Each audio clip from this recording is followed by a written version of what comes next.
I'll be the first one to admit, I don't like the chaos. I don't like the controversy. I don't like the political strife. I like freedom. I like the freedom to speak. I like civility. I like law and order. But today we live in chaotic times. And chaotic times translate, connect to, are the markets. Meaning, the markets reflect all of the volatility we see in society. Name the country, it doesn't matter. It's reflected in the market. And that doesn't mean you need to make a prediction as to what's going to happen next. You just react. Reacting can make you rich. Predicting can make you poor. You want to question me? You want to doubt me? Let me share 3 voices today that understand all about reacting, all about risk management, all about probabilities. 3 of the smartest people on the planet. Now, you might go find somebody who has some super high IQ level, but they might not necessarily achieve. These 3 individuals are achievers.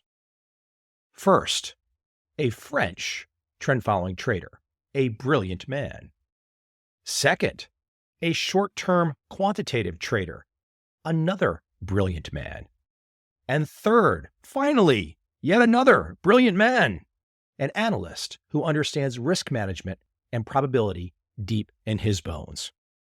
So as you survey the landscape, you hear the news, you see the news, you see some crazy videos on X or wherever, and you say to yourself, when the hell is this all going to end? So how the hell do you navigate it? How the hell do you navigate chaos? Again, it's not predictions. You navigate the chaos with the mindset of my 3 guests today. Without any further delay from me, I hope you enjoy, and I hope you learn something. And oh, by the way, if you have a question for me, any question, send me an email. I'm easy to reach, michael@covel.com. Again, michael@covel.com. I'd love to hear from you. I hope you enjoy.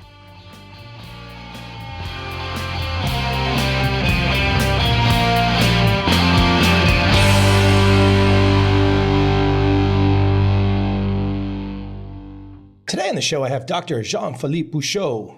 He is chairman of a multi-strategy quantitative hedge fund called Capital Fund Management. He's co-supervisor of the research team.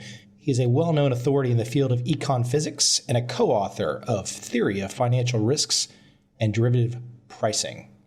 He's a professor of École Polytechnique, where he teaches complex systems. He is a member of the European initiative called CRISIS, standing for the Complexity Research Initiative for Systemic Instabilities. And he holds a PhD in theoretical physics from École Normale Supérieure. I hope you enjoy this conversation.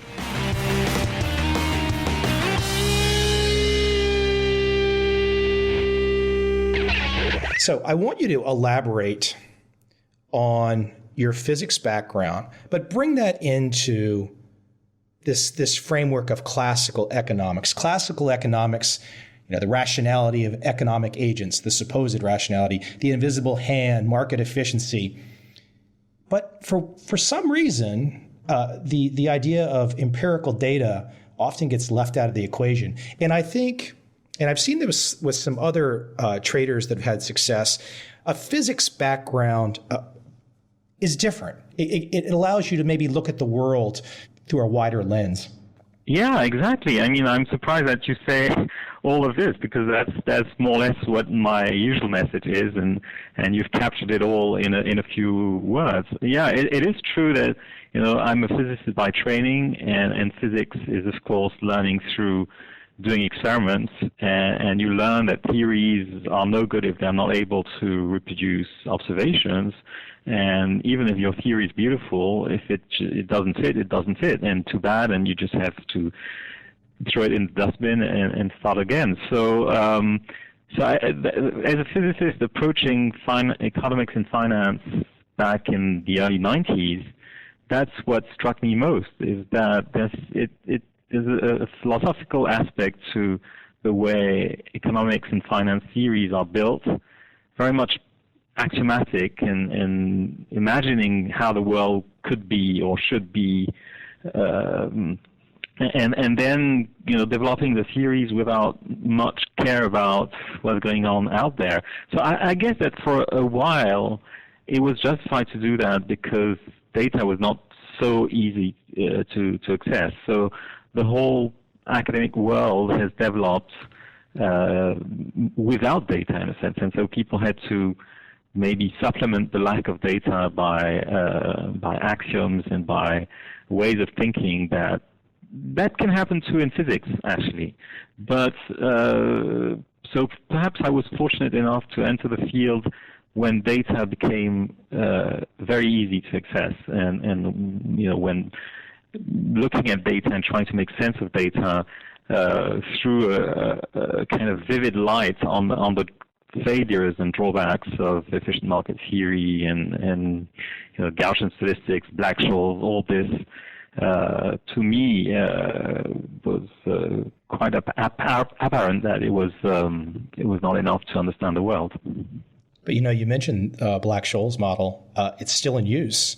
So even though that systematic underestimation of risk is well known by people like yourself, it's still in use. Yeah, I know. I've been ranting about that for ages, and one problem is students. You have to teach students something, and Black-Scholes is so easy to teach, and it's so beautiful mathematically that a lot of people just resent the idea of having to put it all down and start again with something more messy. Of course, the world is messy, and being messy, it's much harder to teach, to focus on the right things, and by definition, you have to form your intuition on something else than mathematics. And I think that's why physics is good at that, because it gives you a lot of examples where you can put your hand in the dirt and try to push on some button and see what happens.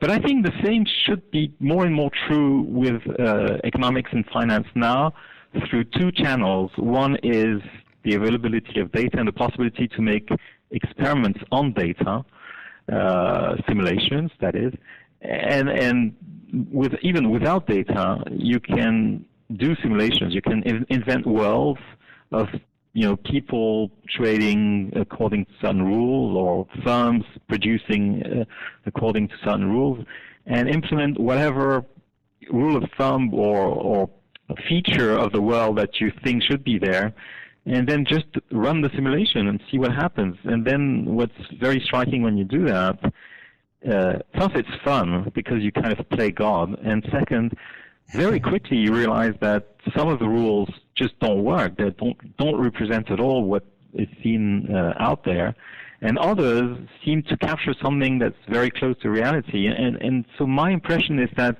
by training people more and more with this type of background, this type of experimental background, in a strange sense, because experimenting with simulation is a strange notion, which actually, even in physics, it took a little time for people to accept that simulation was a legitimate way to do science. I don't know if you know Mark Buchanan. He's a science writer, and he wrote a few years back something on numerical simulation, which I like a lot. So if you give me 1 minute, I'll find the exact quotation, because as I said, I think he's spotted it right with his own well. Okay, so I have it. So Mark Buchanan, in an article, op-ed, I think it was, in the New York Times, just after the crisis in October 2008, said the following: done properly, computer simulation represents a kind of telescope for the mind, multiplying human powers of analysis and insight, just as a telescope does our powers of vision. with simulations, we can discover relationships that the unaided human mind, even with the human mind aided with the best mathematical analysis, would never grasp. And for me, this is the essence of what the physics way of doing things has brought to the game. Just so people don't think that perhaps you're giving an interesting marketing story about a physics background for your trading firm. Your firm does not hire traders. Am I correct?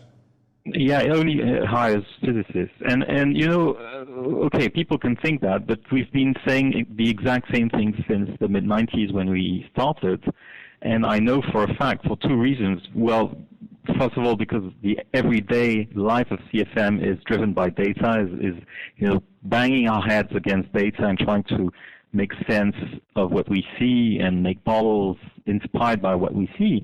And the second thing, which shows that it's not pure marketing, is that I think we're very strange as a trading firm to have published something like 100 scientific papers in the last 20 years. All published in academic journals, which shows that it's really in our DNA to consider science as the right way to do things, if you want. Well, let's jump right into my primary reason for reaching out to you today, which was seeing your paper, which really didn't have any big fanfare, just kind of all of a sudden appeared in the internet ether, and 2 centuries of trend following. And I wonder if you might lay out a scenario for how that paper came to be, and then we can discuss some of the specifics inside it. Okay, so as I said, we've been publishing papers for 20 years now, and this particular paper was on the back of our mind for a long time. There are 2 reasons for it to appear right now. One may fall in what you call marketing, which is that we've been launching in January this year a fund called Institutional Systematic Diversified, and a part of that fund is based on long-term trend following. So it is true that we needed to give some support to why we're doing that. And the second thing is that we recently, in the course of the very last few years, had access to much longer time series than we had in the past. And in particular, we've been able to go back to beginning of the 19th century on commodities and indices in terms of data. And so this allowed us to backtest quite a number of ideas, and in particular trend following. And in a sense, to our surprise, we realized that the strategy has been extremely consistent since, well, as long as we could go back in the past. And this seemed to us to be a very interesting finding on the year where the Nobel Prize is given to Pharma and Schiller and Hansen as well. But this debate on the efficient market hypothesis, on which I've been pretty vocal myself in the last 10 years, I think it's it is ironic that it's given to Pharma, who's still arguing that there's no bubble, there's no crashes, that the market went down in 2008 in anticipation of the crisis and not the other way around, and that everything is perfect. And trend following, momentum in general, is something that efficient market theorists have a real difficulty to explain, because that's completely out of the framework. I mean, it's very hard to evoke some kind of risk premium that would be associated with trend following. So it has to mean that markets are not that efficient. There's a lot of other clear discrepancies between theories and reality, but I think this one is a very genuine and clear one, which talks to everybody. I mean, just looking at the trend on the long time scale is giving information on the future motion of the market, then it really means that all the public information is not included in the price right now. So for me, it's both from an intellectual and commercial point of view a very interesting finding. I thought the statement that jumped out at me was and this is from your paper, quote, "The existence of trends is one of the most statistically significant anomalies in financial markets," end quote. And that's a powerful statement. Well, we've been looking at financial markets in the last 20 years, and it's very hard to find extremely significant statistical effects. You can find them on the high-frequency side, but then there's a lot of murky things around high frequency. First of all, costs are tremendous if you want to trade at high frequency. So it's not clear that all the high frequency anomalies that have a strong statistical signature are, as economists would say, very relevant from an economics point of view. On the other hand, these very slow trends, where a lot of money can pile in and has piled in, is of course much more mind-boggling in a way, and also has to be taken into account both for academics, but also from the point of view of professionals. A couple of the other interesting facts that I thought in the paper, perhaps this is obvious if data is going back to the early 1800s, but trend predates trend following, which I thought was interesting. I think also too, and I'll let you expand on that and expand on this, is the idea that it's actually a very small percentage of traders employing trend following models that make up the volume. So the idea of trend predating trend following, and that actually the traders using these models today make up a very small percentage of the volume. Yeah, I agree. Well, you can see it both ways. I would rather say that actors systematically implementing trend clearly is posterior to the existence of trends. But I would say that traders on aggregate using trends is probably the reason why trends are there in the first place. And people using trends have been around for 200 years. And that's my interpretation of what we see, is that there's a lot of people, of even small people, who on aggregate play the role of trend followers and therefore create these trends. It's interesting also, you mentioned Fama and the split Nobel Prize. I had a chance to speak with Harry Markowitz recently, who's very lucid. And the point that I made with Harry was, Harry, did you find it interesting that when you wrote back in the 1950s, this is what we should be doing, that within a few decades, other academics had taken what you said we should be doing and had said, this is what we are doing? And his response was, well, I think you're going to have to talk to the behavioral economist about that. He didn't want to touch it. But his point being is that, I never said this is what it is. This is what we should be doing. And other people interpreted it to come up with these, as you might say, these hard axioms that became rules, the foundation of the efficient market hypothesis. Yeah, it is a strange field in the sense that there's clearly interaction between what people do and what people observe, and the use of Black-Scholes in 1987 is another vivid example of how things can go wrong when wrong models are used. That's what makes the subject fascinating also for a physicist, because you have to go kind of one step further and try to understand how the models themselves might change the game.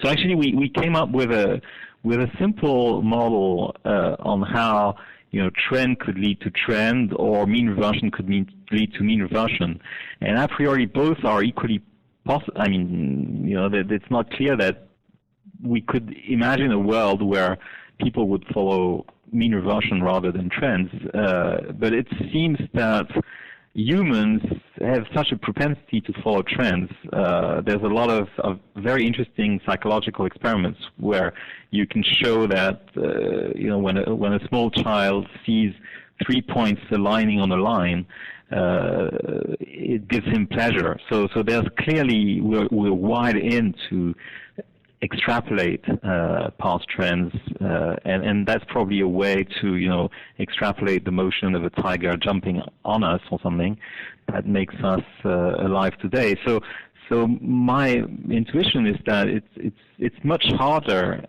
to go against the trend than it is to follow the trend. And again, there's a lot of very interesting psychological or even biological experiments showing that there's a lot of things hormones going in and out our body in the two situations. One when we're conforming to the crowd, and the other when we're not conforming to the crowd. There's a pain associated not conforming to what's going on.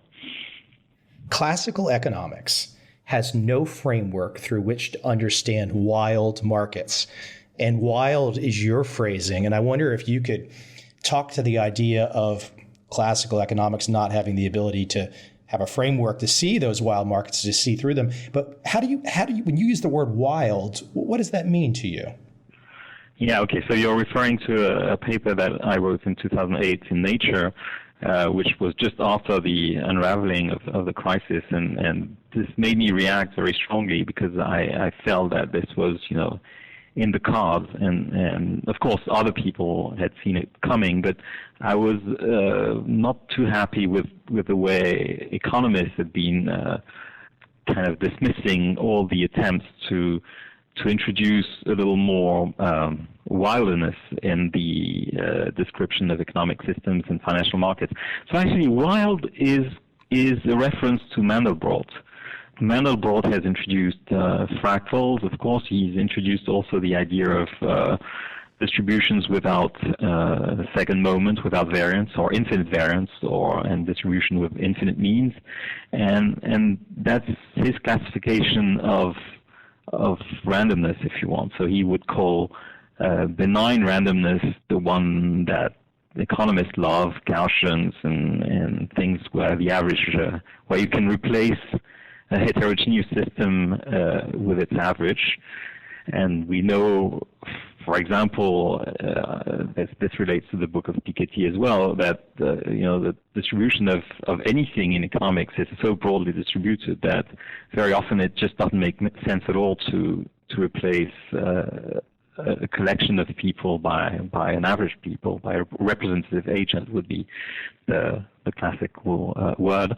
But coming back to Mandelbrot, benign randomness is the one that I just described, whereas wild randomness is the one that is difficult to tame. And it's difficult to tame because it's hard to speak about averages and variances. And so that's really what I was referring to when using the word wild. Now, why is economics in general not able to capture these big swings? It's very strange. It's because the models are constructed to be intrinsically stable. It's like, people insist on the fact that a rational world is a stable world, and so your model should be stable. And so economics model come up with equilibrium points which are intrinsically stable. That is, if you perturb them by a small amount, they're going to naturally go back to equilibrium. And this is so much ingrained in the model that it's by definition impossible to have a crisis. And what's interesting is that when you remove a few of these rational assumptions and introduce market imperfections, then it's very easy to find situations where the rational equilibrium of economists, even if it still exists, is actually unstable. It's perturbed by small external shocks in such a way that the system goes out of whack for a while, and this is what we would call a crisis. So I think that the mathematical apparatus is there to allow us to not only describe, but anticipate to some extent, or at least make space for crisis in the economic world. And for me, this is a fascinating topic of research on which we've been focusing in the last few years. I'll leave you with this, but I think the fun thing talking to you is you sound like you're having fun with this subject. You have fun with what you do. You get to wake up every day and have fun. Yeah, exactly. That's totally true, and I'm happy you say that. There's not much more to say, but you could just feel. I could feel it because it's an experiment to try and find empirical data, to try and solve the puzzle to the best that you can, given that there's always going to be uncertainty. And I think what I have loved over the years, talking to you today, many of your peers, is just that when one accepts uncertainty, there's a certain honesty to it. And I think it's a lot of discomfort for me when people are so certain about what's going to happen. And so I personally enjoy. But I think that's a big difference between physicists and economists, and I think there's a lot to be written about this. And in a sense, I would say that we're privileged as physicists because we don't have to talk to politicians, and we don't have to, make statements about how the world is supposed to work. In the sense that, nobody's relying on us to make political decisions. And I think there's a huge amount of pressure on economists because they are under the spotlight. They have to come up with stories and decisions. And this means that it's very hard for them to take a step back and say, okay, I'm really going to try to understand what's going on here. And maybe it's going to take me 10 years or 20 years, but at the end of the day, we'll have a better theory for the world. And I've been said that by many people who said, okay, well, all this is great, but what am I going to say to my Ministry of Finance when he asks me about should I raise tax or should I do this or that? And it's true that it puts people in a bad situation because they can't think long term. And as you just said, as physicists by training, I think what we love is to be able to think that we understand something. And if we fail, well, it's okay. There's nothing wrong in failing. We know that physics has had so many revolutions and so many things that people were actually convinced were true turned out to be wrong in the end. So it's an incredibly good vaccine against what you said earlier against certainty and a certain form of arrogance as well. I guess to some degree you're expecting failure, and maybe some of the economists don't want to. They can't acknowledge that there might be failure. Yeah, because the field is constructed completely differently for sociological reasons as well. Yeah. Hey, Jean, I appreciate you taking the time today. This was great, and I hope you enjoyed it. And I think the audience will enjoy listening to your insights, and hopefully we can chat again in the future as the wild. Very happy to meet you someday. Of course, we've liked your book. As you saw, it's actually referenced in our paper, and I'm very happy to have been able to talk to you today. Yeah, it was fun. I appreciate it. It was good chatting.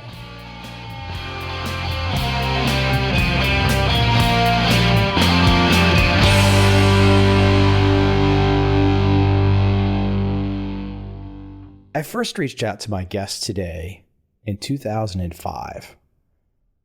It just struck me, and we talk about it in our conversation. 9 years ago. Damn, time flies. Toby Kramer is my guest today. Kramer Capital Management. Short-term systematic trader, quant. Very different than most of my world. Now, a lot of commonalities. Price action driven, systems, models, risk management. But Toby is working on a whole different time frame, turning his portfolio over typically in less than a day. But I still remember our first meeting. It was a great conversation. And what struck me about Toby was his philosophical nature. The competitive sports side, a former pro tennis player, but that philosophical nature, and then executing it in the systematic trading world. I thought it was such a unique story, then and today. I hope you enjoyed this conversation.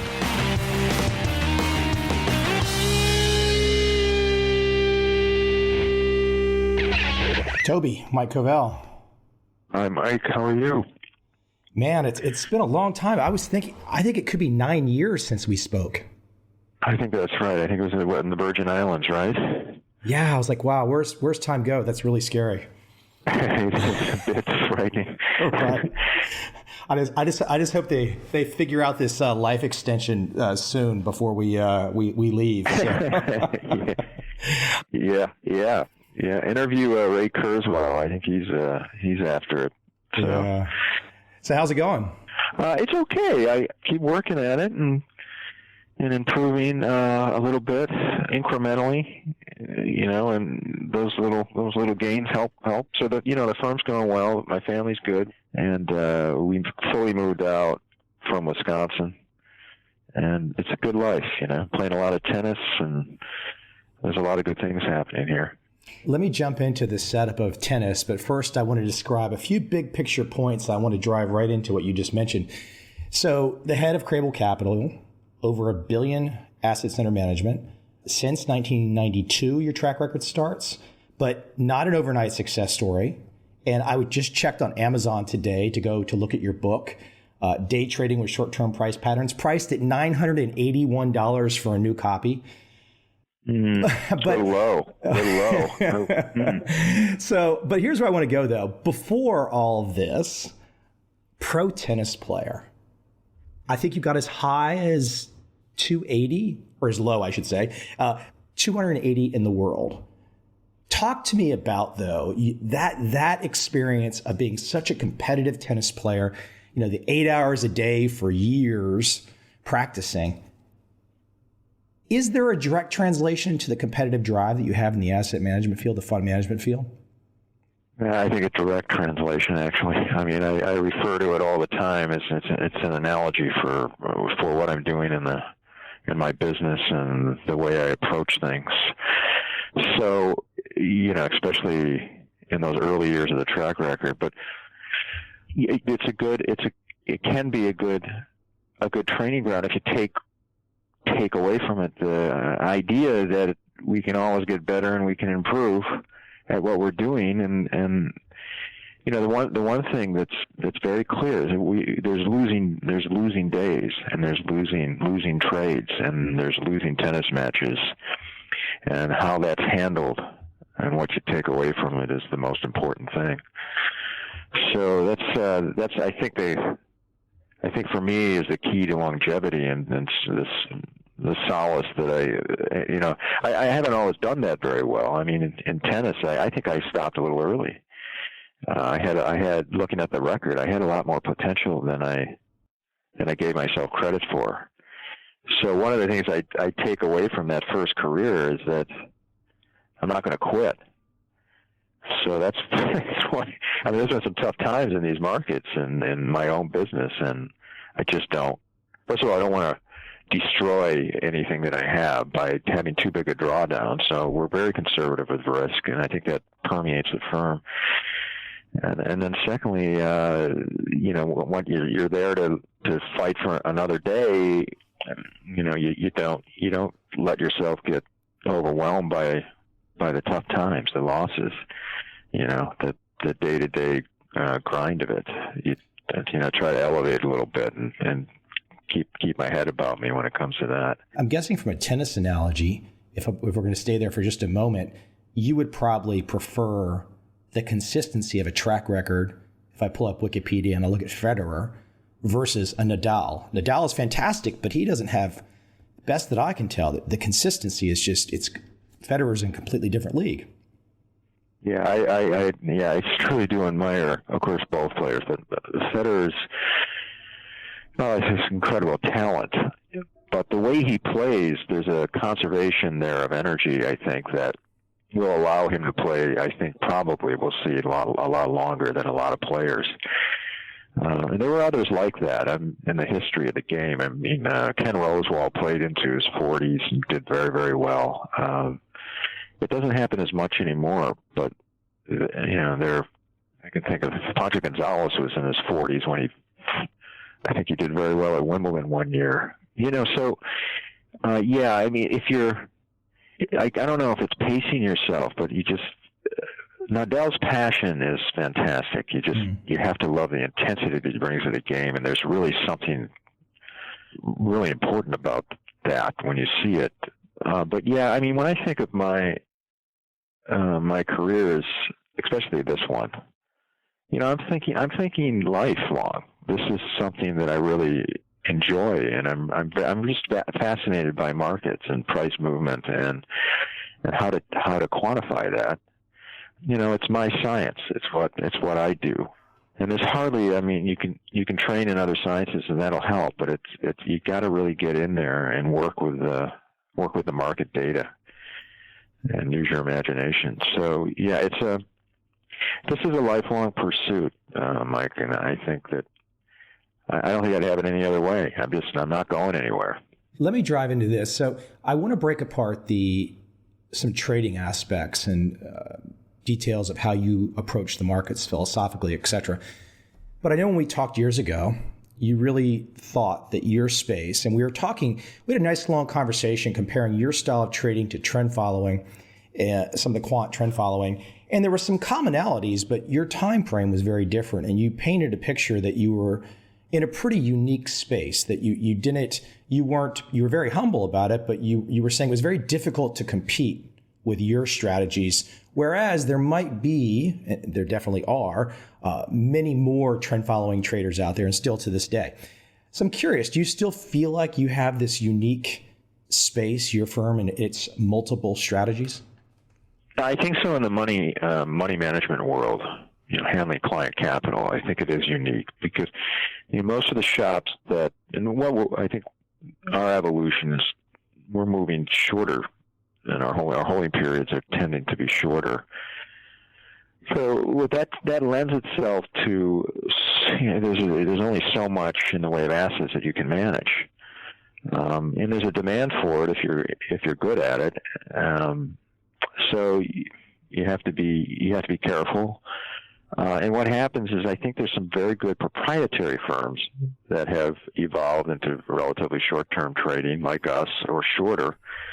And the high-frequency firms are certainly an example of this. I think that they're primarily or almost exclusively high-frequency are prop firms. So they're using their own money and investing that and instead of trading client capital.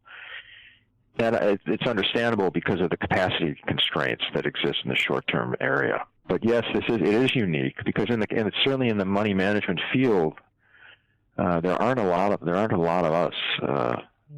What we do is we're trading primarily liquid instruments. We're a liquid product for clients. We trade frequently. We're less than 1 day, and our holding period on average is a lot of turnover in the portfolio. It costs a lot. It costs a lot to run the business. There's huge challenges in the execution area. So we really, it's not an area that I think is just not that because of how it's prohibitive with the cost. It's just an expensive proposition. So there's not a lot of people that are going into this. So, but I came by it honestly. I worked with a floor trader in the early '80s. And we had a joint account, and his account, he paid no commission. So I was led by the nose to be trading and to take profits intraday. That just stuck with me over the years. That's just what appealed to me after doing that. You're kind of hooked. So yeah, it is a unique area in the money management field for sure. There's plenty of prop firms though that do this. And those are our true competitors, I think, when we think of where we're at on the planet. It's those prop firms that really stand out to us.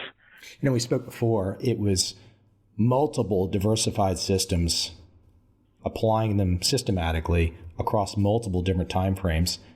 Where are you in your total number of systems these days? Yeah, you can talk about the systems individually, and there's several thousand in the portfolio. Or you can talk about the ideas, which are broader conceptual frameworks that we work with. So, for instance, in my area of the portfolio that I oversee the strategies in particular, I'd say there's probably 25 conceptual frameworks that I'm working with there. And I think the rest of the portfolio managers in the firm think in the same way. So they have a broad conceptual framework, and then they apply it in particular with a strategy, and may even vary it slightly in the different markets because markets are different. The universals apply throughout all markets, but there are particular aspects of each market that you should probably take into account. So what I like to say is that the markets are the same, in principle, but at the same time, they're different. So we're dealing with two sort of different formulations of what markets are. Do you optimize for each market? Well, not heavily, but yeah, there are variations for each market. And that may count as an individual strategy, you see. So that's probably why the number is as high as it is. You would like your models working across all markets, though. I mean, if that model works, you want it working at all markets. And when you're doing the testing, you want to see it apply universally, I think, across all markets without much variation. Actually, without any variation. So that's step one. After that, you may go in there and take a closer look at it. Because one example clearly is that there's a lunch hour in Asia in the Hang Seng. I think it's the Hang Seng. Yeah, Hang Seng takes off for like an hour and they go to lunch. If you're going to trade that, you have to account for it. It's almost like a new opening, the second round. When they come back from lunch, it's starting fresh. Back in the day when I wrote Opening Range Breakout, I don't know if I took that into account. It may be something to take into account. Have 2 openings a day in the Hang Seng market. Well, that's a unique sort of construct. You have to take those kind of things into consideration. But the general principles apply. That's certainly what I've seen and tried to adhere to, is that because that's a more robust framework than when you're building these portfolios. There's not any clear-cut statistics that tell you what it is you're supposed to be doing with a strategy. There's just not that much insight in the stats. But what you do know is that if you can find something, a widget that can be applied in sort of a universal, general way, then you have something that's really, really powerful. The phraseology you'd used years ago with me was a kind of an assembly line thinking is what you were. That automation and being able to apply it religiously. Yeah, that's it's an appealing way of looking at it. Sometimes it really. I think what it does is it keeps you honest when you're applying these strategies. So that's very important. So Toby, when you're talking with clients, or you get the random elevator pitch, but you probably don't get too many of those, or you have to give the random elevator pitch. People want to know, where did the profits come from for Kramer Capital Management? So, you've got counter trend strategies, you have momentum style strategies, you probably have others that I don't know about. But where philosophically do you see those profits coming from? Why are you able to extricate those profits from these liquid markets, liquid futures markets, et cetera? Well, I think when we're successful, what we're trying to do is find areas where it's very difficult for participants to act, places where there's market price action that aren't comfortable places for a human being to trade in the way that we're trading, and those seem to be the most profitable. And if you're a discretionary trader and you're doing that, either you're rewiring your sort of innate psychological disposition in order to do that sort of thing, or the fast track to this is to quantify it and then just let the machine do the work. But over time, a discretionary trader going against his nature, fear, greed, it will wear down because it's traumatic in a way. And that's where the automation is a real help. You need in order to get an edge, you need to do something that essentially nobody else can feel comfortable doing. I mean, there's got to be some people, but you may be the first, or you're very early on. So the recognition of that requires a little getting ahead of it a little bit. Seeing the market work itself into a position where it's vulnerable to sort of weak thinking that can take place because we are vulnerable as humans.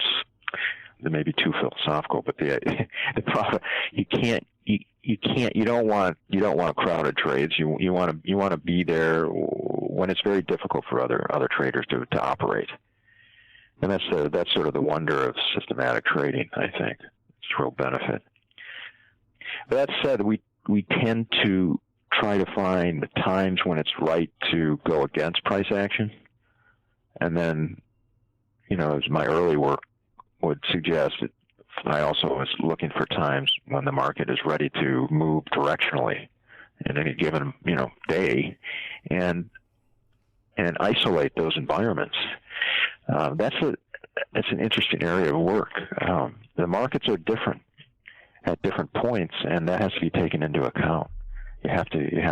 It's almost as if there's two separate, but there's more than that. There's many different environments, but traditionally our portfolios have been separated into at least two primary areas of mean reversion and momentum. It's our job to find out when it's right to do that. You've not strayed from price action. I mean, your firm is price action at its foundation.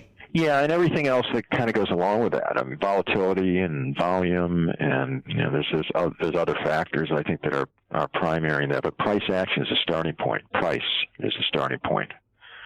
It makes it easy too. I mean, you get a lot from just looking at price alone. There's a lot there. Talk about volatility since you bring it up, and I think everybody knows in the last month or two, we've seen some significant volatility across the board. And volatility is something, and a little bit of chaos, a little bit of markets starting to have that enthusiasm. That's not something. That's not a negative for your firm.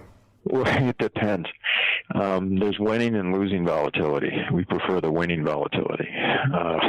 At this point, what we have seen is this, and then it's changed a lot of things in our firm.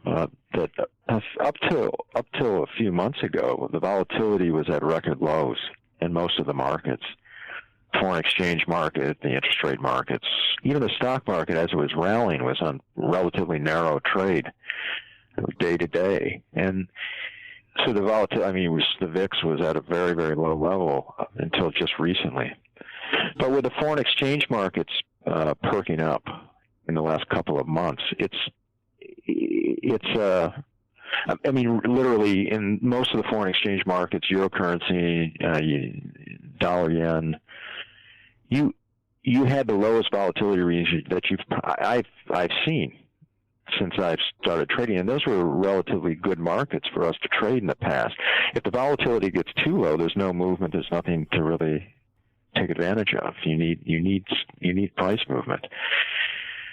What's happened though is all of the markets, starting with foreign exchange a couple months ago, have changed, and the volatility has increased at least doubled, which is a welcome to what we need and for profitability. We need price movement. Now, the other thing, of course, we need is volume. And of concern is what happened in the last week or so with a lot of the markets when you had these very large price moves. The volume dried up significantly.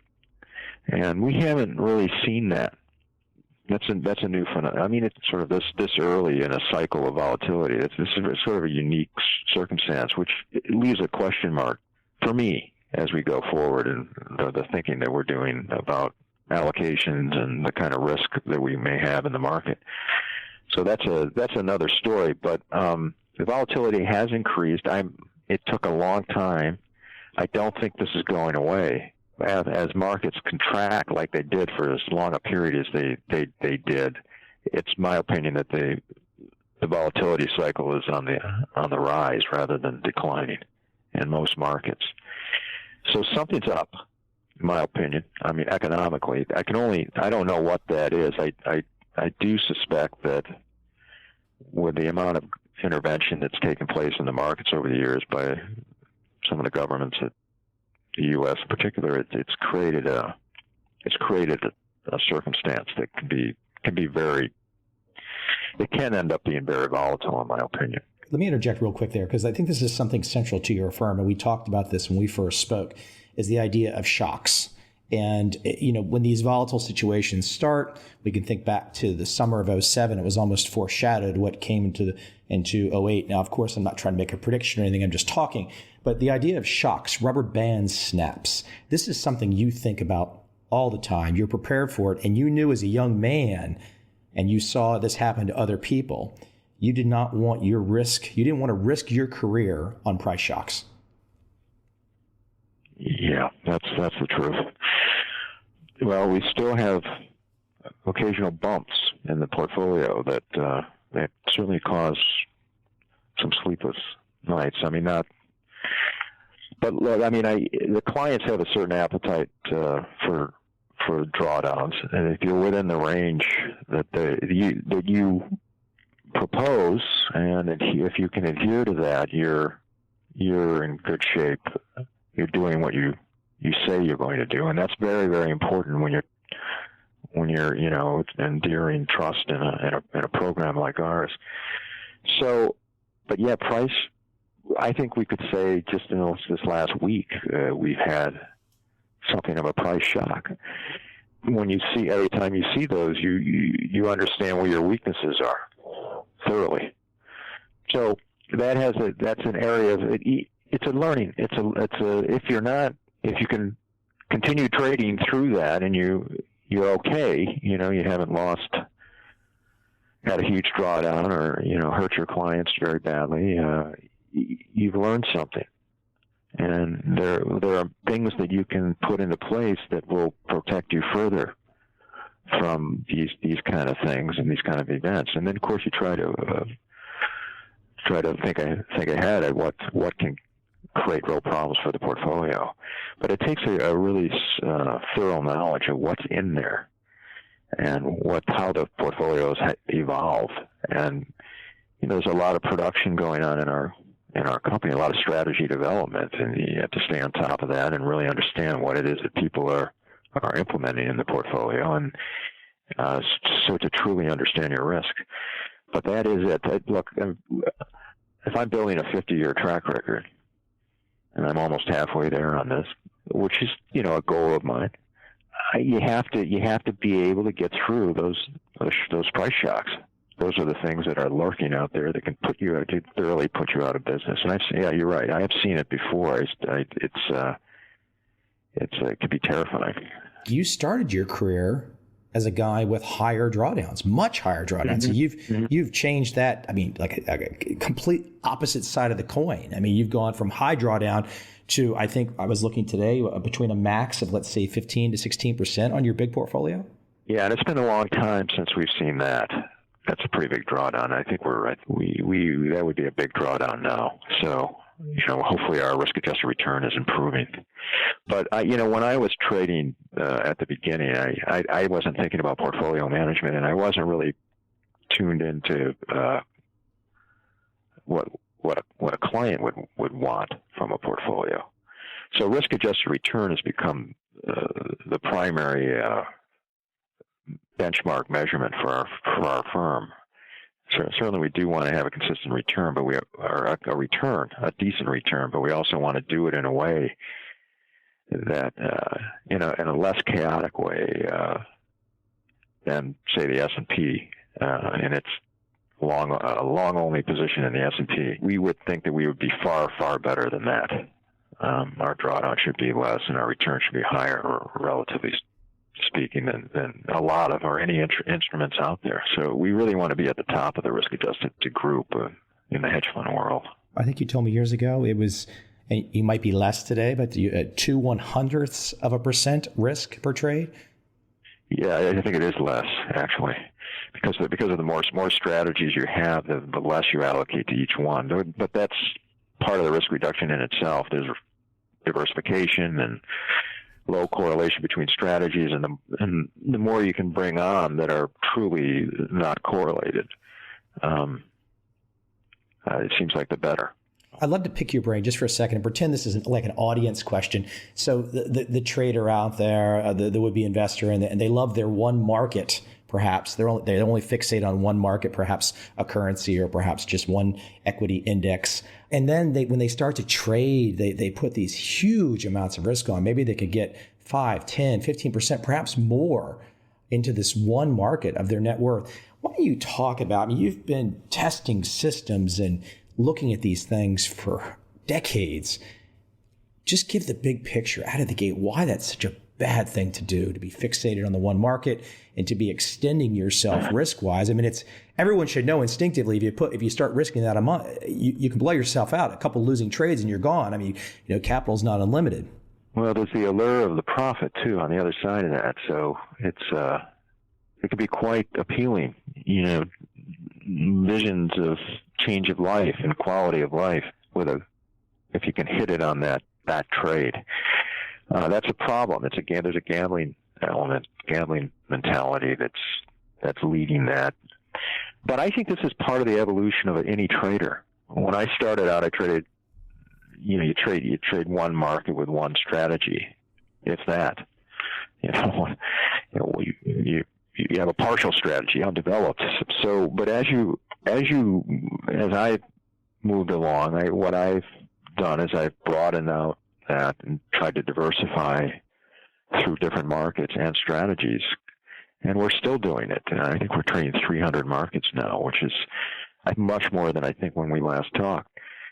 That's 300 futures markets and foreign exchange. So, equities presents a whole area of diversification if you do it right for us. For the beginning trader, though, I mean, if you can imagine a discretionary new trader, he doesn't have the knowledge base. He doesn't understand a lot of different strategies. He starts with one strategy. And I heard a quote from Richard Dennis. I think it was in one of the Market Wizards books, that at the beginning of your career, you should be trading the smallest or the least amount of capital on the line, because that's when your knowledge level is the lowest. And as you increase your knowledge base, you can increase your allocation. I think that pretty much says it all. So to a new trader, it should be a learning experiment at the outset. And if you're experimenting, you don't do it with a large amount of your capital. You do it with a very small amount, just maybe represented, or you don't do it with any capital. You just paper trade. But you evolve into a more complex trader if you can stay. Caveat on this is if you can stay in the game to learn.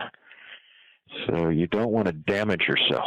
There's a lot of people who just drop by the wayside because they just cannot handle the loss if it's too big. Those traumatizing losses can take you out of the game. And if you're not in the game, you can't learn. So you want to stay in. You want to stay in the game. You do not want to risk so much that it just totally traumatizes you. Was there a moment in your trading career where you felt like, wow, I'm at the point where I'm at the cliff and this could go drastically wrong? Or did you shift gears completely at some point in time and say, I'm just walking away from, we talked about having steeper drawdowns when you were younger. Is there any kind of moment that you could think back to, that kind of a revelation where you just said, wow, okay, I now know the direction. I see the space where I should be? I think that when I went and worked Victor Neer's shop, it was very, very clear to me. It was a sort of an integrating moment for me because I could see the research platform that was the best I'd ever seen, bar none, and it was a great team that was working there, and he had hired very, very well, and I was just happier than could be to be working there with someone like Victor. Now, Victor has different risk parameters on his trade. That's another story. But as far as a researcher and a market philosopher, I've never seen anything like Victor Neer. He's an amazing man. And the fellows that work there, a lot of them I work with now. In fact, in my firm, we have 6 or 7 gentlemen that I had met back in the early 90s when I worked there. But whatever the 10 or 12 years, when I started in 1980 around the floors of the exchange, when I got to Victor's 12 years later, I had a pool of market knowledge that I'd kind of developed the hard way, and when I brought it into Victor's, it sort of came together for me. I felt confident that I could make something happen in the field. It wasn't that I wasn't profitable previously in the 80s, but it wasn't as consistent as I would have liked. Might be a good time to interject just as a kind of a side note. And I know this a little bit about Victor's background too, enjoying the philosophy of objectivism. And I believe you do as well. Would you mind commenting on how that has affected your business life, your life in general, your entrepreneurial life? Well, in the 80s, I think when I started trading, I just got off the tennis circuit. I played in Europe for a few years, played team tennis there. And my philosophy, my view of life was a little bit different, and I didn't really, objectivism, I came across what Atlas Shrugged in 1986 and read that, loved it. What it did for me was, and this is the marvelous thing about Rand's work, is it provides a very clear-cut moral code. In fact, the only one that I've really ever seen that supports what we do, capitalist behavior, the capitalist system. And so for an entrepreneur like myself, I really felt it was essential looking back on it, it was essential to have incorporated that in my life. It changed my thinking. It justified my actions. Markets are very, when you're around the exchanges, you kind of look at your fellow trader, say some of the guys that came off the floor. These are some rough and tumble fellows that were around the Chicago exchanges, and I almost, there were times when I wondered whether this was really what my calling should be. In fact, a couple of times in the 80s, I went and interviewed for jobs as a tennis pro, and thank God they didn't hire me because I may have been doing that. Of course, I would have found out quickly enough that probably wasn't what I wanted to do after all. When I ran across on Rand's work, it was an integrating moment for me also, and it led me to Victor. Now, Victor has variations on his own position philosophically, and we all have our different views of things. Essentially, he was a free market thinker, and we met because of that. And plus, he was a racket guy, and he liked tennis players. So that I went out and played tennis with him quite a bit at the beginning. It was an entry, along with my book. It was an entry into the Victor Neer world. But those are huge, I think, very, very important moments for me. I can't say enough about it. And it's still an important. You really can't justify, I don't think. It's very hard to. There's a lot of confusion, I think, philosophically, and look at the regulatory groups out there and the people clamoring the newest book on Flash Boys and the beatings that traders are taking at just about any level. And how do you combat that in any way without some sort of sound philosophical underpinning? And I think Rand's philosophy provides that. It's an excellent moral code, in my opinion. It's a sane moral code. Let me add back just one little bit on Victor, and I think it's interesting that everyone can read the press accounts from the last 15 years and whatnot, and many of those ended up being negative. And of course, he runs a very popular site, and a lot of people contribute there. But I think what's interesting is how many notable traders cut their teeth there. I mean, his brother, for one, many others that you could name off. So it's really interesting how many people really gained a toehold and a foundation. You could argue that you guys in some ways were another version of Turtles, perhaps, just a completely different setup. But I mean, there's a lot of people that came from being around him to have great success.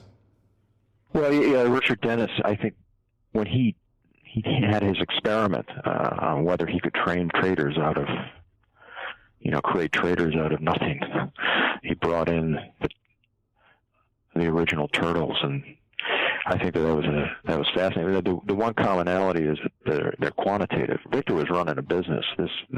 He needed to hire people, and what happened is that it was a quantitative shop primarily. You learned the ropes when you went in there. You were you work with the master. He was a powerful intellect when you worked with him.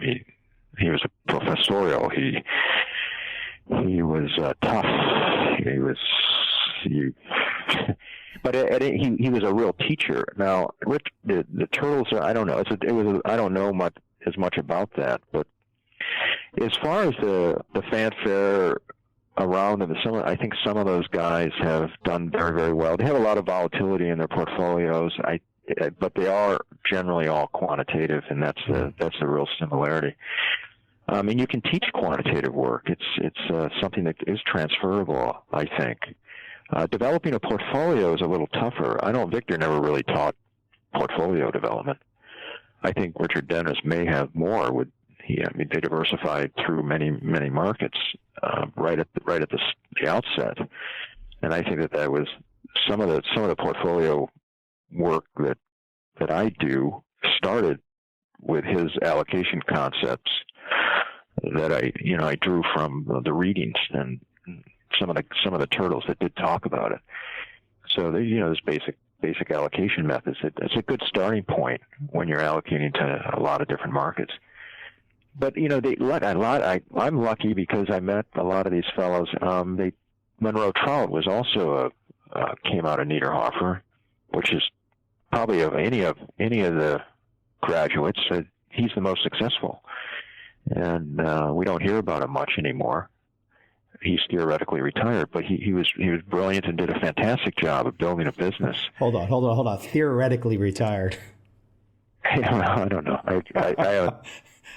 I can't tell. We'll leave it at that. So anyway, he's a great example. But we have, like I said, we have 4 or 5 portfolio managers in our firm that all came out of Victor's, and some of the best, I think, other than Monroe or Roy.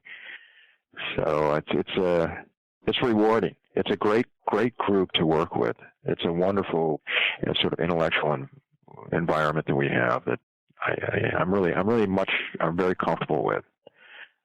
When I first started, I was a little lonely. I missed the guys at Victor's because there was a camaraderie and a very interesting. It was an interesting group of guys, and luckily I've been able to bring them on as time has gone by. Hey, Toby, you mentioned 300 futures contracts today, and I think since we've been talking some of the quant style at the longer time frame, trend following models, and some of the shorter term models. For example, some of the guys that you mentioned that you got to know from Victor Niederhofer's shop. Talk about I think there's another commonality there, which is the liquid futures markets. So many of the traders that everyone reads about and all the books, the Market Wizards books, futures trading. There was a tangible liquid. I mean, why don't you talk about futures trading for a second? Well, I think it's the most liquid markets that we can trade, and I think that there's central clearing, there's objectivity. I think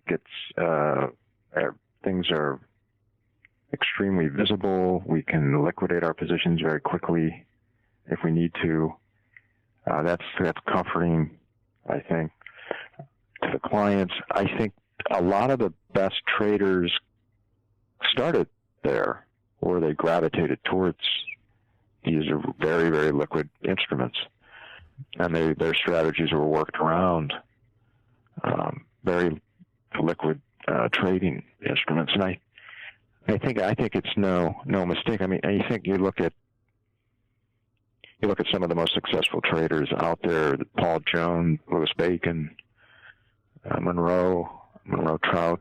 The list goes on. Paul Jones, Bruce Kovner, Jim Simons, David Harding, everybody. Yeah, they trade a lot of equities, but that's an evolution. I think they started with the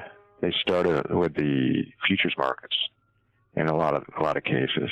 So it's a great place to learn. It looks like there's opportunity there to a trader, I think, when they first enter the trading world. You're a pretty ambitious guy, Toby. We talked about that years back. Give some inspiration to people out there. I think sometimes people think that there's this tried and true method. There's this system that you can follow for life. If you just work for this guy, everything will happen. But as you've talked about in this conversation, it's not that. There's no straight line. There's no do this and you will win. But I think a lot of it, if anyone's listening to you, it's persistence. It's just drive. It's find that passion, find that calling, and stick to it, and know you're going to take body punches. You're going to take gut shots, and it's how you pick yourself up.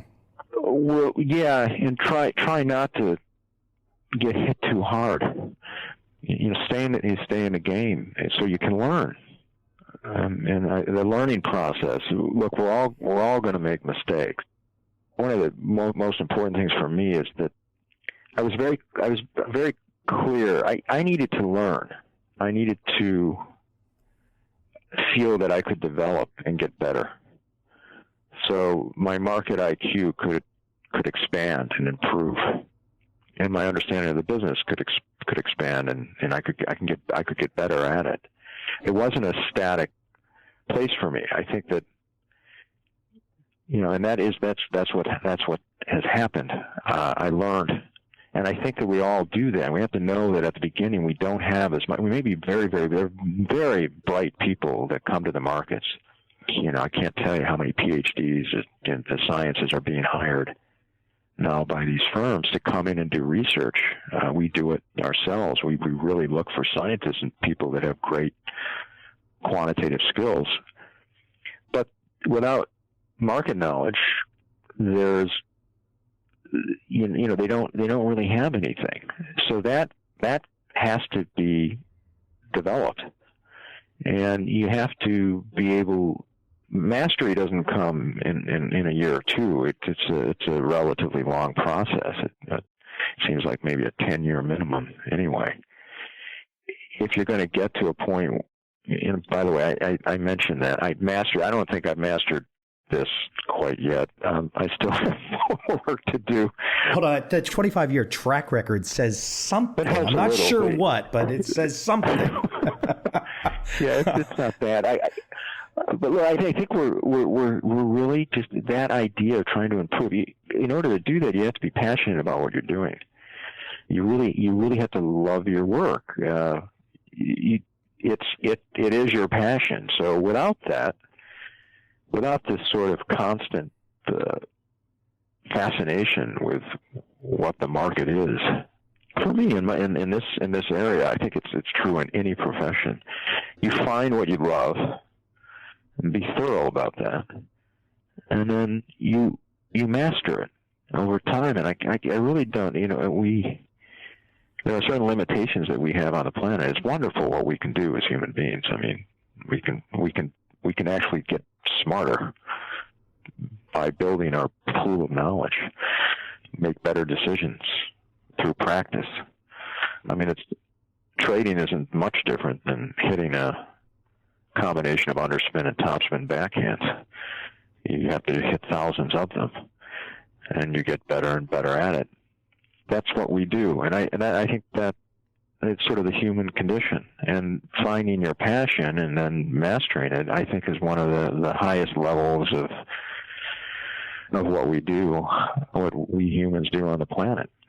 So it's. I hope that conveys. No, it does. Listen, I appreciate you taking the time today. I could keep you all day and just keep chit-chatting about all kinds of stuff.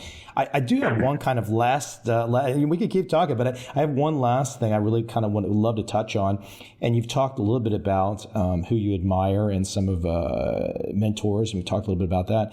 I'm curious, though, for people out there, trading, business, philosophy. Clearly, you have a very strong philosophical perspective.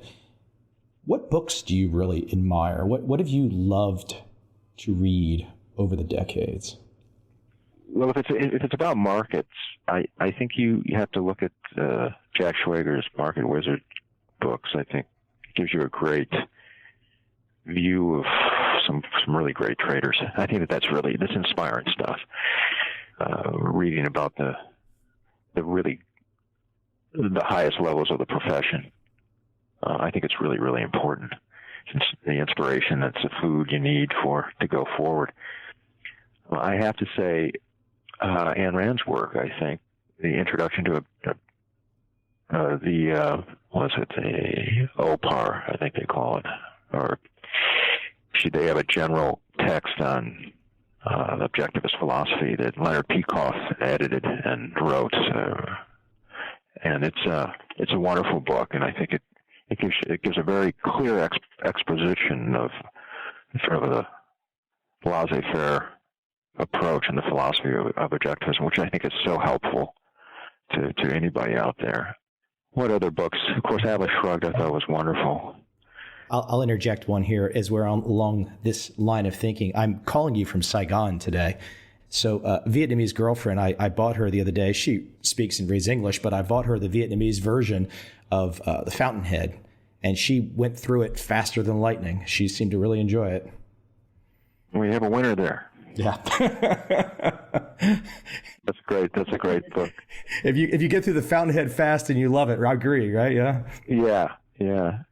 I would also recommend Victor Hugo's work. It's some of the most beautifully written stuff and inspiring things that I've ever read. So, but at any rate, that's all part of our mastery, is reading as much as we possibly can. It's something it may be a lost art these days, but with all the electronic stuff. I'll still take a physical book over a Kindle any day of the week. I don't mind searching for something on the Kindle that's great, but I'd rather have I can read faster with a physical book. Everyone can, I would think. You must be over 40. Yes. Hey, Toby, listen, it was great chatting. Hopefully we can talk again in the future sometime. I'd love to have you back on. We could, I think people are just going to enjoy this conversation.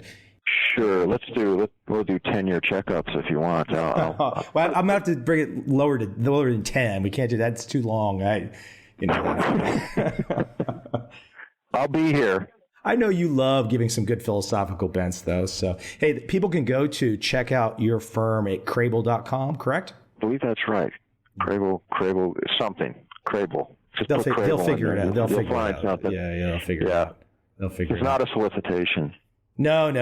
I'm just informational purposes. Don't send any crazy things to Toby and all that kind of fun stuff. So, buy my next book. Is one coming? Yeah, I think I'm working on it. I've got a few years into it now, so it should. The former book will be an appendix in the new book. So and then it will be updated. But there's a whole storyline on that too. I think I will publish something down the road here. I'm working on it. Cool. Awesome. Yeah. Hey, Toby, it was good chatting with you again, and I appreciate you taking the time today. Thanks, Mike. Hey, take care. See ya.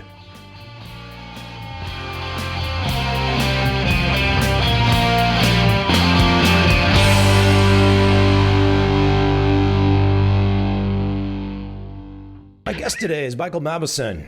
He is Managing Director and Head of Global Financial Strategies at Credit Suisse, where he advises clients on valuation and portfolio positioning, capital markets theory, competitive strategy analysis, and decision-making.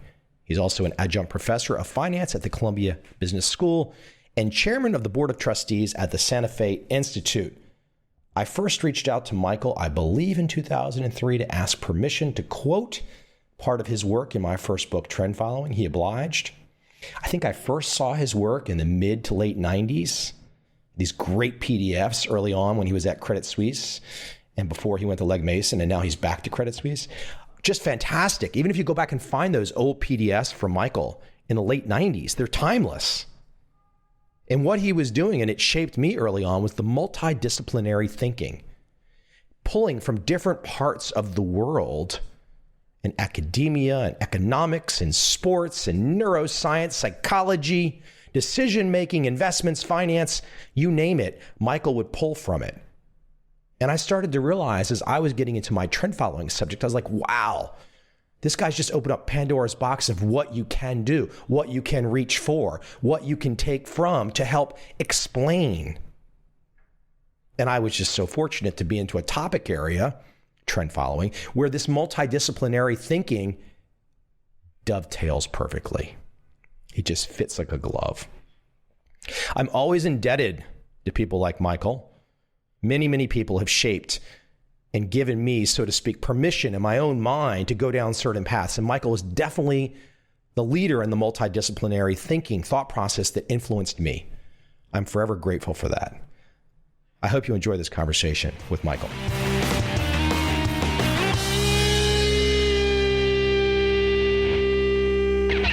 So here's what I was thinking this morning. I was thinking, when was the first time I spotted you? And so I know officially I reached out in 2003 as I was writing a first book and I wanted permission to quote from your work. But I was thinking it must have been the PDFs that you're putting out in the, I want to say 96, 97, 98. And I was collecting them like trading cards because you were the guy, and I know you might say, well, somebody else influenced you, but you were the guy that was making it okay to put together this multidisciplinary thinking.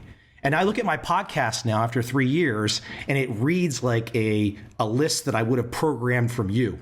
It's like all the guys that I think, probably guys that you know, a lot of them, I'm sure. But I mean, how did that begin for you? Where did you start to say all these disparate, different things out there you're pulling together in one coherent vision? How did that begin for you?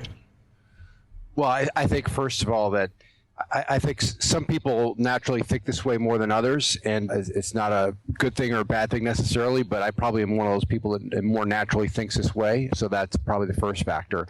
But for me, the very distinct event was visiting the Santa Fe Institute. So Santa Fe Institute is a non-degree conferring institute that was founded precisely to go across disciplines, and my first visit there was in the mid-1990s, coinciding with the same time period, and their point was a lot of the most vexing problems in the world really lie at the intersection of disciplines. And while you need to understand the big ideas from each discipline, you really want to bring a full toolbox to all these kinds of problems. So that was the first thing, and then the second thing is I was reading in a wider and wider ring of things. I was one of those guys who would watch TV or read an article or read a book and start talking back to it like, no, wait a second, what about this? This is really important. As a consequence, I thought to myself, rather than me talking to my TV or my book or my article, perhaps I should start to write about this stuff. So that sort of encouraged me to be a little bit more systematic in trying to make these connections. So it's sort of one thing led to another. Is the best answer for that. And the tricky thing is, it's not just the pieces, it's how the pieces connect to the whole. Yeah, I think that's it. I mean, the idea is to say, when we go through life, are there things that are analogous that can be helpful in developing mental models, right? And so are there things from physics can help us understand business, or psychology help us understand trading, or whatever it is? And often, psychologists do their thing and traders do their thing and don't think about how these things might intersect with one another. So yeah, exactly. And the challenge is it takes a little bit of time and effort to get outside of your little area, and often you might be reading things or thinking about things that are intellectual cul-de-sacs. They don't lead you anywhere. But what you're doing is building up a set of tools in your mind so that when you're faced with a problem, you typically have the right tool to pull out to try to address that problem. As I've seen you say, it's the larger reference class, not just you. Can you objectively, all of us, can we objectively look at ourselves and the situation? It's not an easy proposition, is it? I think that's one of the best things we know from psychology is we tend to think of ourselves as unique. There's some good reasons for that. But in many cases, when you're thinking about decision making, it really does behoove you to look at larger reference classes and basically ask the simple question: what happened when other people were in this situation before? So there are lots of things we go through life. We're sort of first time for us, or unique or unusual. but lots of other people have been through it before. And so appealing to that larger population is actually very, very helpful, but it's not a natural way to think, which is really interesting. So you have to go out and really seek it and pursue it and be very thoughtful about incorporating that into your mindset. I thought of a real topical example would be the Swiss franc. And I saw one particular hedge fund, I don't remember the name, but apparently they lost a significant amount of money, nearly $1 billion. The larger reference class, that people could not imagine that quick of a move. But then again, if you take a step back, these types of moves have happened throughout history. So to not have that possibility in your toolbox, boy, if you're an investor and your manager, your trader is not thinking that way, that's a real cause for alarm, isn't it? I agree with that. I heard that one of the large brokerage firms said that the event was a 40 standard deviation event, right? 40 sigma, which basically says it would never happen. I mean, in effect, part of the reason they came up with that number is looking at about, I think it was 10 or 20 years of data, which is certainly not a rich enough data set. Right now, here are the sort of both sides of it, right? Because if you're trading, I mean, I'm telling you this, much more about this than I do, but if you're trading with a particular strategy that's serving you well, so you're making money generally, you're grinding out, it's all working well. The fact is, you probably feel like you've got a handle on things, right? And so you don't really want to introduce these possibilities of these extreme events. And as a consequence, people's, they're looking at data sets that aren't long enough or not rich enough. They're almost incentivized not to pay attention to some of that stuff until these sort of really adverse events take place. So part of it's the human nature element, which is you sort of feel like you got to figure it out. You're kind of doing okay. So why would I pay attention to this, what is deemed to be very remote possibility, albeit leads to wipeout, right? In many cases, we've seen, obviously, not just hedge funds, but other funds and corporations even be wiped out by these kinds of events because they simply don't have them firmly on their radar screen. It's amazing. We're in 2015, but I immediately heard from some old pros about 1987, and they were talking about a euro-dollar move. So people that had been around, they were kind of like, hey, we've seen this game before. But like you said, if your data set's only going back a few years or maybe even a few decades, it's not enough to encompass everything that you should probably imagine could go wrong. Exactly, and that's always, look, and this is now, I think, probably, I mean, really since Nassim Taleb wrote The Black Swan, but this idea has been around. I mean, Benoit Mandelbrot wrote about it in the 1960s, that if you do study a series of prices in almost whatever you want, commodities or currencies or even equities, or, we do know that there are these relatively infrequent but very large scale events, and you have to take these things somehow into consideration when you're investing. And, it might be through your time horizon. In other words, if you look back, then the crash in 1987 looks like a blip, So maybe it's just time horizon. It might be other ways of insuring against these sort of adverse outcomes. But you're absolutely right. And hopefully almost all investment professionals are aware of this now. But it goes back to what I was mentioning before. I think there are incentive issues. If you are doing well and you're getting well compensated without having to take these things into consideration, they're going to blindside you. All your incentives just don't allow you to introduce them into the thinking the way they should be.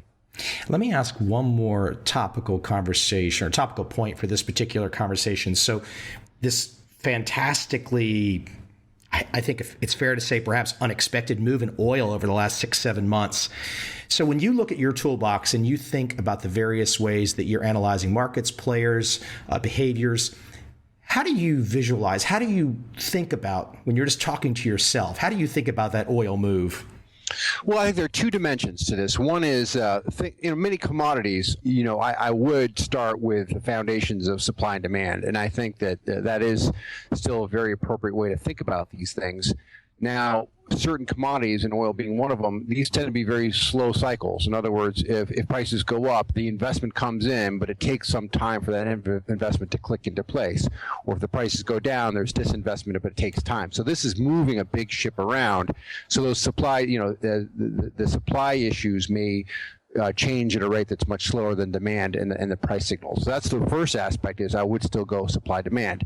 The second thing, which is really interesting, and Mike, I think you and I have talked about this over the years, is that what we know is there are in markets there are nonlinear components to it, right? In other words, information may start to leak into the market, and people start to think about it, but they're not weighting it very heavily. And then there's almost a flick of a switch. You start to see these fairly sizable moves. So it's not so much that there's anything that's particularly revealed that's new, but there's sort of a nonlinearity in price movements. And we see this, by the way. It's obviously in physical systems, these notion of phase transitions, which we see, the most straightforward one is going from 33 to 32 degrees Fahrenheit in water is a phase transition for the state of going from a liquid to a solid. But we see these also all over the place in social systems as well. So these are, they're popularized with concepts like tipping points and so forth. But these are very powerful phenomena. So when you combine, I think, to me, that story, my uninformed view of it would be a combination of those two things. One is the basic fundamentals of supply and demand, and how it's really hard to get your arms around lags. And then the second component is sort of the nonlinearity, which does tend to take people by surprise. Well, you make the connection from your world perspective. You say, look, there's the fundamentals, and then there's the expectation or the price. We have to understand, all of us have to understand that those aren't necessarily going to be aligned at all times. I love that point, and I just think that if you said to me, what is the single greatest mistake in the investment industry, I would say you just put your finger on it, right? Which is a failure to distinguish between those two things. And the metaphor that's the easiest to grasp is a racetrack, right? Where you go to the racetrack and there are odds on the board, which is pari-mutuel bettors. It's a specification of the expectation of the performance of the horse, and then there's the fundamentals, which is how fast the horse is going to run. And so those two things, and by the way, in those cases we run the race, so we actually know what the outcome is, and so it's very explicit. But in markets, you're getting the expectations are prices, so you have to basically reverse engineer from the prices what's expected in terms of performance. And what happens, I think, the natural thing, and all of us do this, right? When things are going well, you both because you've done well typically if you're long, and psychologically you want to be part of it, right? And if things are going badly, you want to sell it. And so I think psychologically struggle because the price itself is giving us it's not only giving us information, it's also influencing us. I think that's the key. So the price is influencing us in a way that blurs this fundamentals and expectations distinction. So I would just say the great investors, I think one of the characteristics of all great investors is that they always demarcate fundamentals and expectations, and they're very disciplined about it. And that's a really good lesson to learn, especially when you're young, to think about those two things as separately as you possibly can. Yeah, of course, and from my world, there's some traders that just say, and I'm not trying to make a value judgment on one strategy or the other, but there's some traders that just say, my gosh, we're so confused by the fundamentals, we're just going to go straight to the expectation and just trade that.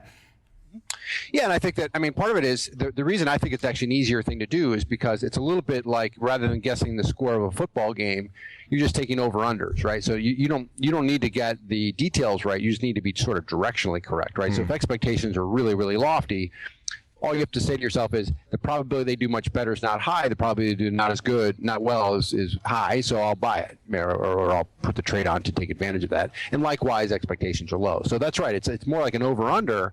It's like where the bar is set for the high jumper, rather than knowing exactly how high the jumper can jump. All you need to know is where the bar is, the probability that person can clear it. One of the things in the last couple of years, not the only thing by any stretch of the imagination, but you have really taken the mantle with the notion, the discussion, pushing the debate, pushing the conversation forward, the notion of trading profits, luck or skill. So as many times as you've talked about this subject, and I know you've talked about it extensively, I've listened to many of them, is there something, a feedback or a fight that you hear from people? Are there people that hear that analysis and just say, "No, Michael"? Is there something is there something they miss and they want to fight? Because it's so damn logical and rational. So I want to know who fights you on this, if anybody. Yeah. It's funny because I think that almost everybody to an individual can recognize it in other fields. So when you talk about some others, a sport, if you're a trader, you talk about sports, they can see it. But it tends to be, they tend to be a little looser when they're coming closer to home. No, I think what happens is, for most of us, And there's a very fundamental reason for this. If you perceive that you're in control, so you're a trader and you've got your trading process and you're doing your thing every day, certainly everything about what you're doing suggests that you're skill, right? Because it's your volition, you're doing it, it's your process, you're putting the trades on and so forth. All your feedback is that's skill related. As a consequence, I think most of us, especially if you're successful, you're almost always going to naturally chalk that up to your skill. That your hard work and your effort and your process are what made it happen. The challenge is that this idea that we call the paradox of skill. I should be clear, it's not my idea, but we gave it that name. The paradox of skill says when you think about skill, you have to think about it on two levels. The first is absolute skill, right, which is just how good you are, your tools, an athlete, it would be their athletic performance and so forth. The second way of thinking about skill is relative. I think the basic generalization we can make is, as you look out around the world, that absolute skill has never been higher everywhere you look, right? I mean, athletics, in business, certainly in investments, right? We have access to incredible information and trading systems and computers and so forth, right? But at the same time, relative skill, I think, has also never been narrower, which is to say the difference between the very best and the average is less today than it was a generation or two before. Differential skill is less on average. I'm not saying it's gone away, but it's less. So as a consequence, notwithstanding our absolute level of skill has never been higher, more is being left to luck. And that's a very difficult thing for people to get their arms around, right? Or their heads wrapped around, I should say. So to me, that's the contrast, which is everything, you and I do our jobs and we're saying, well, we're doing it. It's us, right? And we're working hard and we're focused and we're trying to do the best we can. Everything about that says that it's skill, which is true. The problem is everybody else is doing the same thing. So when you're talking about dealing with markets and prices, that information for the most part gets expressed, and hence more is being left to luck. So it's funny you say that because I think people can, when you talk about luck in sports, for instance, all investors, they can see it and they can see it, they can understand the quantitative case for it, but it's much harder to do when you are thinking about yourself. Are there any scientific principles of luck? Well, it's a fundamentally important question to pose about definitions of luck. And, I won't go into it in any great detail, but, if I threw the word out luck, you often hear people talk about chance or fortune. And all these, of course, they have etymologies. They come from different places and they mean somewhat different things. So the first important thing is to define luck. The definition I settled on for the book was one that came from a philosopher. And he basically said luck exists when there are three conditions in place. One is it operates for an individual organization, right? So it happens to you or your trading book or your favorite sports team or what have you. Second is it can be good or bad. And the suggestion is not that it's symmetrical, but that there is a plus sign possible and a negative sign possible. And the third, and I think the vital one, which is it is reasonable to expect a different outcome could have occurred. In other words, if we rewound the tape of time and we play it again, it's reasonable to expect a different outcome. So when those three things in place, I think you have luck. And then with that little, if that's a valid or reasonable definition, then you start to think about what would you define as luck and what's not in your luck, right? So one of the things I like to say is skill is basically what is in your control, and luck is what is outside of your control. So there are all these great aphorisms about luck. When I tell people, I've done some work on skill and luck, they go, oh yeah, I know all about that. Yeah. Luck is where preparation meets opportunity. Or, the harder I work, the luckier I get, right?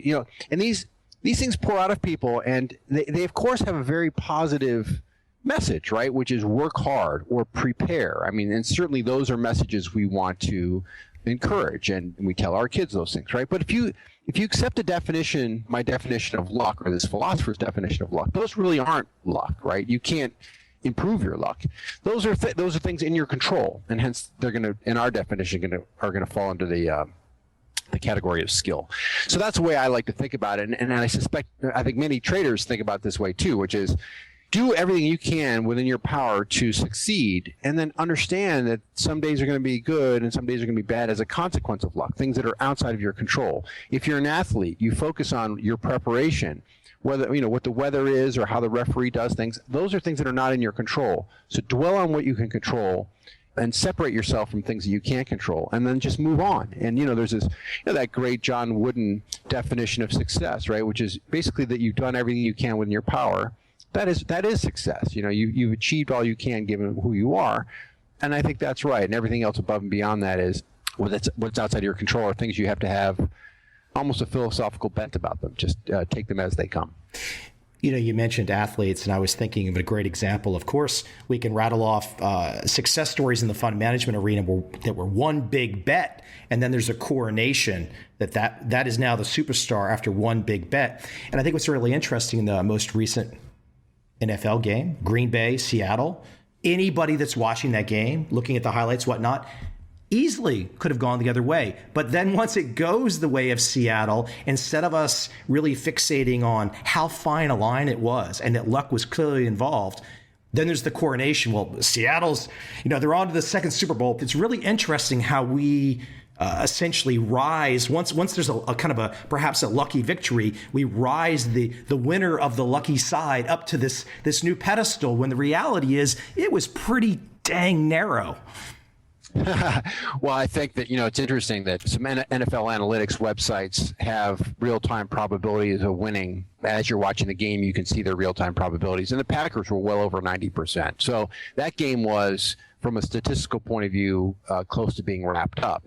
And you're exactly right. So if you do that scenario 100 times, I don't know what it is, 90 or 95% of the time the Packers win. The Seahawks win 5 or 10%. But it introduces, I think, some very, very important concepts that people need to be very aware of, investors and traders in particular. And I would say that the way I would think about it is, they're all related to outcome bias, right? Which is, once you've seen an outcome, so you know the answer, what all of us do naturally, effortlessly, is we create a narrative to explain that outcome. Right? And then we file it in our minds. And as we create that narrative, two things tend to happen. It very well describe what you just mentioned with this whole football game. One is called hindsight bias, which we start to believe that we knew what was going to happen with a greater probability than we actually did, right? Oh, yeah, I knew all along that the Seahawks were hanging in there, whatever it is. And the second is called creeping determinism, which is we start to believe that what happened was the only thing that could have happened. And it's exactly as you said, these narratives, former Super Bowl team, the pride of the team, what have you, right? So we almost reshape our narrative to explain the outcome once we know the outcome. Mm-hmm. And it's actually a very, very dangerous way of thinking. By the way, it's very natural. I should be clear about that. And we all do it. Left to our own devices, we all create these stories. But this idea of outcome bias really clouds our ability to assess the quality of our thinking and the quality of our decision making. By the way, I mentioned even on the Packers game, if you look at sort of statistical approaches to football, the Packers had a couple situations early in the game where they chose to kick field goals versus going for touchdowns. Now, it was not a sure thing that it's 4th and 1 on the 1 yard line, or 4th and goal on the 1 line. It's not a sure thing you're going to score a touchdown. But it's an expected value, right? So let's say you score 50% of the time, it's 0.5 times 7, it's 3.5 expected points versus kicking a field goal, which is 3 points, whatever it is. And you just think about, they had two of those situations. Had they scored one of those touchdowns, we wouldn't even be having this conversation, right? So even along the way, these guys are making decisions that culminated to that sort of crescendo. Again, we just keep pulling out stories to explain what we've seen. And again, it's not just football; it's anything, sports. And as you point out, the one-trick wonders in investing. My point is, everybody, as I always like to say to people, someone's got every trade on at some point, right? So no matter what happens in the world, someone's going to look good, and others are going to look bad. Pointing to the person that did particularly want a particular situation is, first of all, you might applaud them, give them a little golf clap or something, but only if they can repeat that over time in some systematic fashion do you truly say that they know what they're doing. So this is another thing called the halo effect, which is we find success and then we go backward and say, what were those people doing?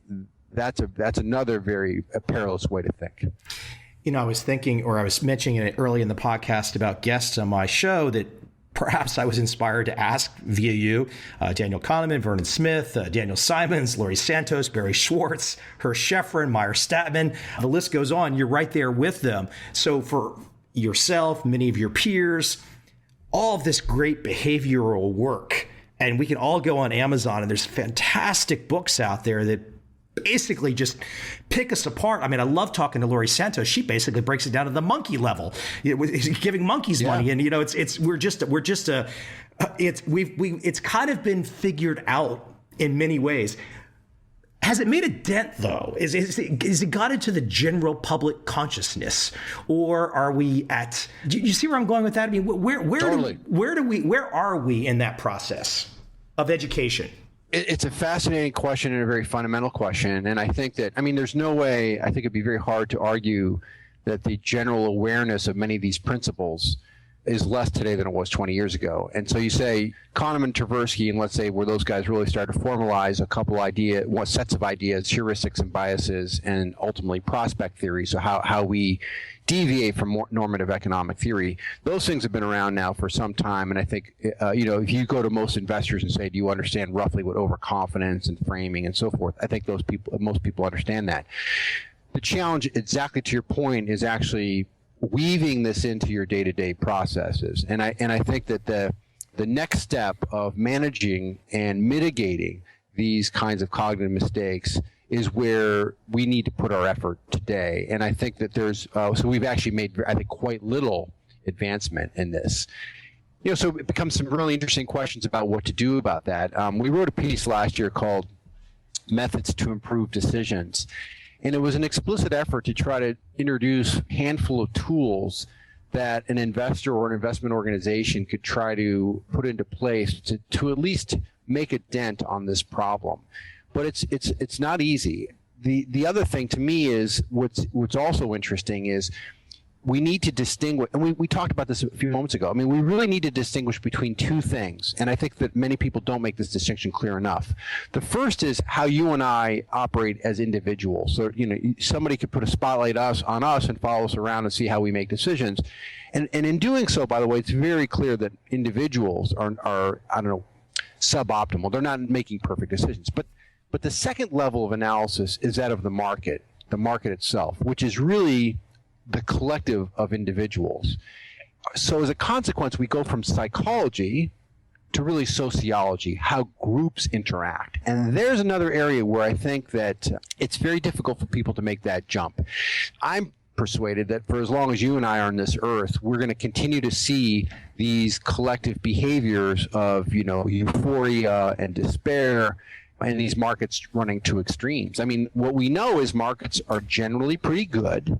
And we also know that markets episodically go to extremes. And I'm just not sure there's anything, whether in the literature or in our learning, that suggests that pattern is going to stop anytime soon. The booms and busts have been happening for as long as, from the first time the first market opened up, right? If you're a historian of the market, this has been going on for 400 or 500 years. I'm not sure it's going to stop anytime soon. So but I would just say, is if you're a trader or an investment professional, the thing you really want to think about is what can you do in your environment and in your process to help you manage or mitigate the kinds of cognitive mistakes you're likely to make, right? So you have to embed it in your process and embed it in your environment. That's the key.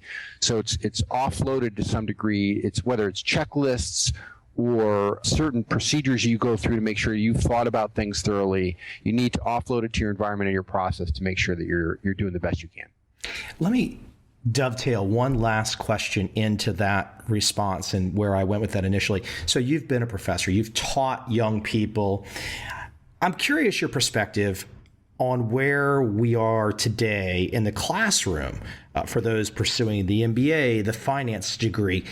Have the tracks moved? Are younger people getting a different vantage at this since it's thrown at them at a young age? They're not having to learn it all as we've all had to see it come out. Is there a difference in how young people are accepting these subjects?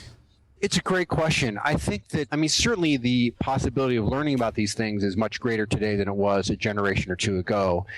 As you point out, I'm starting my 23rd year at Columbia Business School. And when I first started, there were no behavioral finance courses. And what I would recommend the students do is go take a negotiation course, because that was the one area where you could start to get some of this stuff, some of these ideas were leaking in. Now there are these behavioral courses. But I have a personal anecdote on this that really brought this home to me. One of my son's high schools decided to start a Center for Leadership, which is fantastic. And of course I applauded that. And then they decided, what are the key cores to our curriculum? And so they lay out their cores, and they're all things that were certainly fine and admirable. But what was not included was decision making. So there was no discussion about how leaders should make decisions. So I went to the head of school and I said, first of all, I think this is great and so forth, but I'm not sure that we can, in a serious fashion, talk about leadership without providing these young men and women with the tools to think about decision making. It was almost like a surprise. So I think that you can certainly go through school today as a young person, through high school and through college, and not really get concrete exposure to these concepts on decision making. That is something I would like to see. I know there are a couple initiatives out there. I would like to see that much more explicit. Even things like, understanding the scientific method and how that can inform the quality of your thinking. Understanding, as we've talked about before, heuristics and biases. Understanding how our minds work and how we love to attach causes and effects, and as a consequence, that messes up the way we think about a lot of things. And just get people to think. As you mentioned, one of the first things you talked about is appealing to the outside view, these reference classes, these base rates, versus only our own experiences, our own intuitions, and trying to bring that suite of tools to our young people. Now, I think that probably junior high school or I guess they call it middle school, is probably a little young for that. But certainly our juniors and seniors in high school, and certainly our college students, are fully capable of understanding all these concepts, and we should be much more explicit in teaching them. So I think we've made progress. That stuff is out there, but there's much more. There's much more that we can do. I try to talk to my own kids about this stuff, and using the kinds of terms that we've been talking about. I think there's not enough of it out there. I think one of the things that young people should be lucky about is that they can reach out some of the names that I rattled off. And I was thinking of one more, Gerd Gigerenzer. I mean, all of these guys are accessible. They're all out there. And there's they open their mouths and it's just so much wisdom comes out. So I think that's one of the great opportunities with all this technology for distributing communication. It's just fantastic. I agree with that. And Gigerenzer is a great example where, people struggle with understanding probabilities. One of his prescriptions is to change everything over to natural numbers, right? So instead of saying 2%, you say 2 out of 100. And 2 out of 100 is a lot easier to understand and visualize because it's much more concrete than 2%. So going from the abstract to the concrete helps people think in their thinking enormously. And so all these tricky probability problems, which can trip up even a statistician, and certainly people like physicians and people who should know better, translate it over to natural numbers, and everybody gets it, right? So it's stuff like that where you say everybody should have those tools in their toolbox, right? Everybody. It's fun stuff, Michael. I like I said, you've inspired me to go off on these, I want to affectionately call them tangents, for the last 15 years. So listen, your books, More Than You Know, The Success Equation, Think Twice.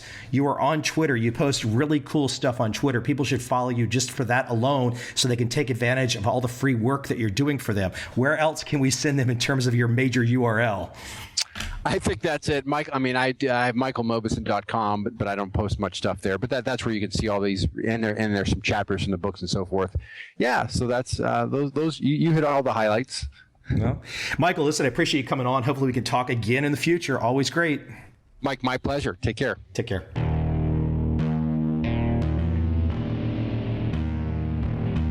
I see a time when those awake will understand how to make money in up, down, and surprise markets. Whether new trader or experienced, college student or financial advisor, protecting against a crash or just trying to make a lot of money, trend following offers everyone an answer in uncertain times. To get started immediately, send me an email, michael@covel.com. I will send you the right trend following steps to take along with my free video. But if you want to buy and hold, trust the government and trust Wall Street, this is absolutely not for you.